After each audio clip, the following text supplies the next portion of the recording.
Alright, welcome back everybody. Here's what I read in March. So, first up, Mistborn Era 2.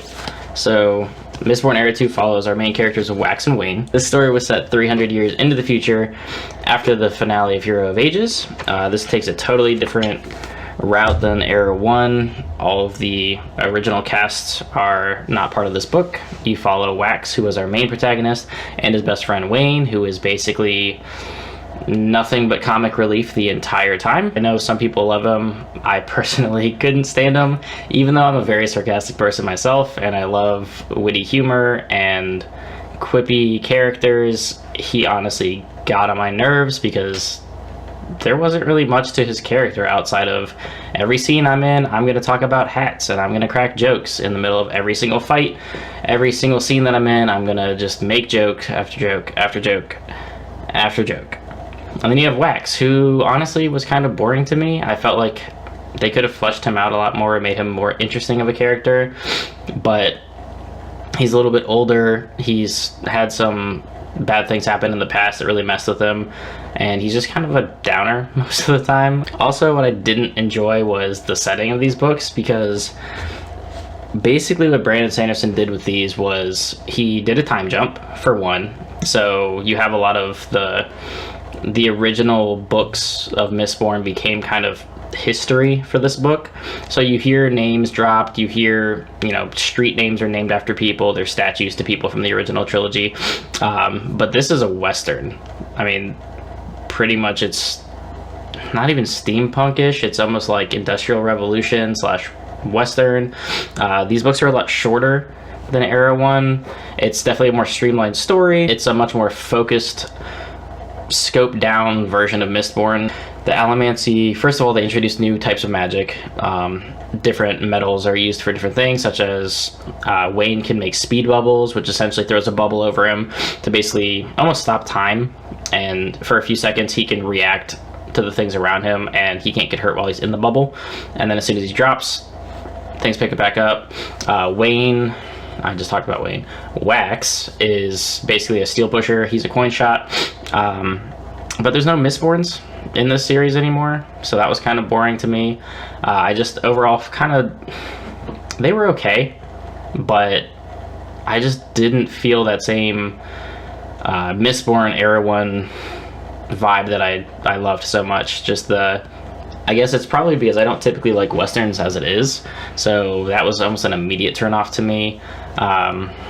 I kind of slogged through these books a little bit. I bounced between the audiobook and reading it because I wanted to get it done. I hate not finishing books, but I mean, there were times that this series just really dragged for me. I'd say by the Bands of Mourning, by book 3, it did get better, and this one right here did explain a lot of things that kind of brought everything home and pulled the trilogy together for me a little bit more.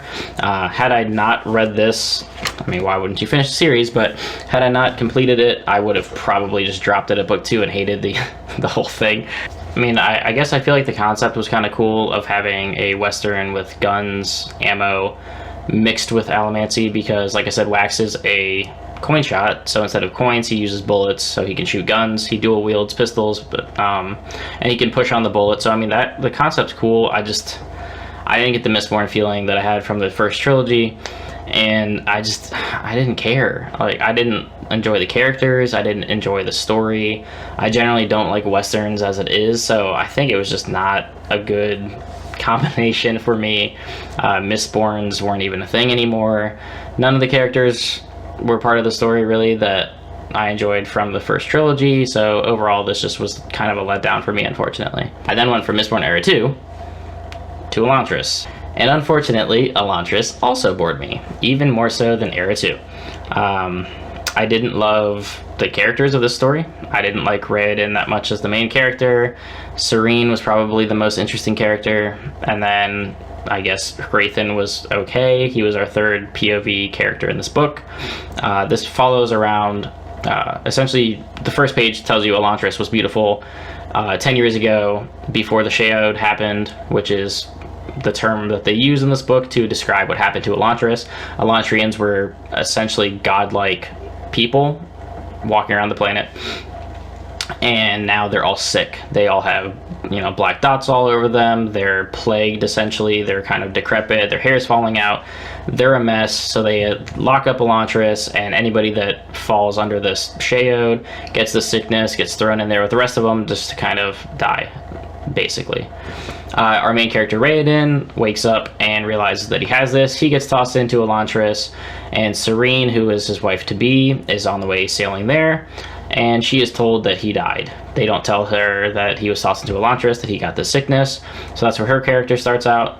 And Hrathen is kind of this religious zealot fanatic of a opposing religion, and he's trying to push that on the Elantrians and the surrounding areas to basically grab power because he wants to rule. So this entire book almost revolves around Elantris and the immediate surrounding area right around it. So world building wasn't really there. There wasn't a whole lot going on outside of Elantris, and while Elantris did sound kind of cool, it just wasn't interesting enough of a place to spend most of the book there. It's almost, whatever, 500-600 pages of mostly Elantris, and I just didn't really find it that interesting. I didn't love any of the characters. Serene is probably the most interesting character of the three. Maybe Hrathen would be a close second. Raoden, I didn't really care for him at all. You can definitely tell that this is Sanderson's first writing. Not that it's bad, I could not get into it. It was incredibly boring in my opinion. A lot of politics, a lot of religious speeches, and what felt like pages and pages of just nothing happening. I mean, I would read chapters at a time, and it felt like the story just didn't move. I couldn't bring myself to care about this story, unfortunately.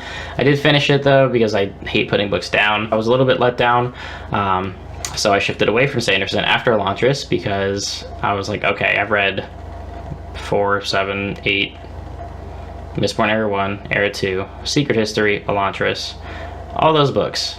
And I was like, okay, Sanderson, break time. Let's get something else. Which then brought me to Fate of the Fallen by Kade. And I had never read anything by this author before, so I saw this awesome cover art. I mean, look at this thing. Look at that. It's gorgeous. I can't do this right. There we go. There it is. It's beautiful. So this follows our main protagonist of Oslo and his buddy Matthias. We're gonna go with Matthias. You're introduced to the two characters right off the bat. They're best friends. They're both foresters, so kind of, you know, rags to riches, Chosen One story is where this starts out. This book puts a twist very early on the Chosen One story arc that we're all familiar with, where you have, you know, farmer guy that's kind of irrelevant in the world, and then realizes, oh, you're the Chosen One, you have to save humanity. This book starts with that, and then turns it on its head, and basically explores a story of what happens if the Chosen One were to fail one way or another, or the prophecy is not correct. Basically, the world should be screwed, right? And that's what a lot of characters believe. So this book ends up actually following the Chosen One's best friend, Oslo, who takes it upon himself to do what he can to essentially fulfill the prophecy if possible, or find somebody who can take up the mantle and take Matthias's place as the Chosen One. I actually really enjoyed this one, though. I had never read anything by Kade. Her writing was super accessible, very easy to read, similar to Sanderson in that nothing is over the top, flowery language. It was very straightforward, super simple to get through. The magic system in this is a little bit more loose. It's not, you know, it's not Alamancy like I just got done talking about Mistborn. There's no science to it, but there's kind of typical familiar fantasy names and things that you'll hear, like magi, warlocks, healers, things like that. One of the cool things that this magic system does, though, is there are these gates that magic users can use to basically jump from place to place, and non-magic users cannot use them. So they're kind of reliant on magic users to get around or to save them. And when this prophecy fails, very early on in the book, so I'm not really spoiling anything, because it's the whole premise and arc of this story, a lot of them just go away. They're like, you guys are on your own. We're out. Figure this out. So you follow Oslo. He meets a couple different characters along the way while trying to figure out, you know, what the hell can I do to to fix this, and he goes through a lot. It was super exciting. The combat's pretty cool. The setting is pretty Middle-earthy, I'd say. Very close to like a typical world setting that you would think of, you know, grassy fields, big lush forests, tall cities. I guess the one knock that I would say for this book though is Oslo as your main character. I hesitate to call him a Gary Stu, but he is awfully good at accidentally doing a lot of things well. And even in his commentary, he says things like, how the hell did I do that? I didn't know I could do that. That happens quite a bit, and some of the things that he does just don't feel earned, but it was still fun to read. I'm interested to see where the story goes because I do know that it's going to continue on. This was actually book 1. I think it came out pretty recently, but it was a good start. And then finally, I stepped into a sci-fi dystopian fantasy kind of mix with Red Rising book 1. So this book, I read quite a few similarities to Hunger Games online. Most of what I was told was that this is kind of a ripoff of the Hunger Games, but a slightly different setting. I didn't see really any comparison to the Hunger Games until the, I guess, game started. And then there were quite a few times in this tournament that our main character of Darrow is in that I was like, that's pulled straight from the Hunger Games. Like, that's 100%. Like, there's people like gifting their favorite people things. It was Hunger Games. Having said that, there wasn't a lot else in this book that I really thought was Hunger Games. Sure, you could draw parallels to, okay, so the story is set up, first of all, a totally different scenario. This is set on Mars, and Darrow is a red, and they're tasked with terraforming Mars, and they're told that they're terraforming it for future generations so that they can live on it. Golds are basically better than them in every way. They're kind of the noble society. They're taller, stronger, faster. They're gold, literally. But very early on, Darrow suffers a loss in his life, which leads to his entire revenge plot of this book. Similar to Hunger Games, kind of trying to flip the whole society on its head, get to the top to be able to make a difference, and he is able to get into this tournament when he otherwise shouldn't have been. And that's really where the similarities kind of come into be. Not so much how he gets into it or that he wasn't allowed into it, but the game itself, because I mean it's large-scale combat. Whereas Hunger Games, you have kind of everyone fighting for themselves. There are more like teams and groups in this that battle out at each other. I think it's kind of unwarranted. This was a lot better than Hunger Games. I say sci-fi dystopian fantasy at the beginning because this reads more like fantasy to me. There's, of course, the dystopian setting. It's sci-fi because it's essentially in space. You're on Mars. But even when Mars is described, like the area around it, especially during the battles, it sounds very Earth-like.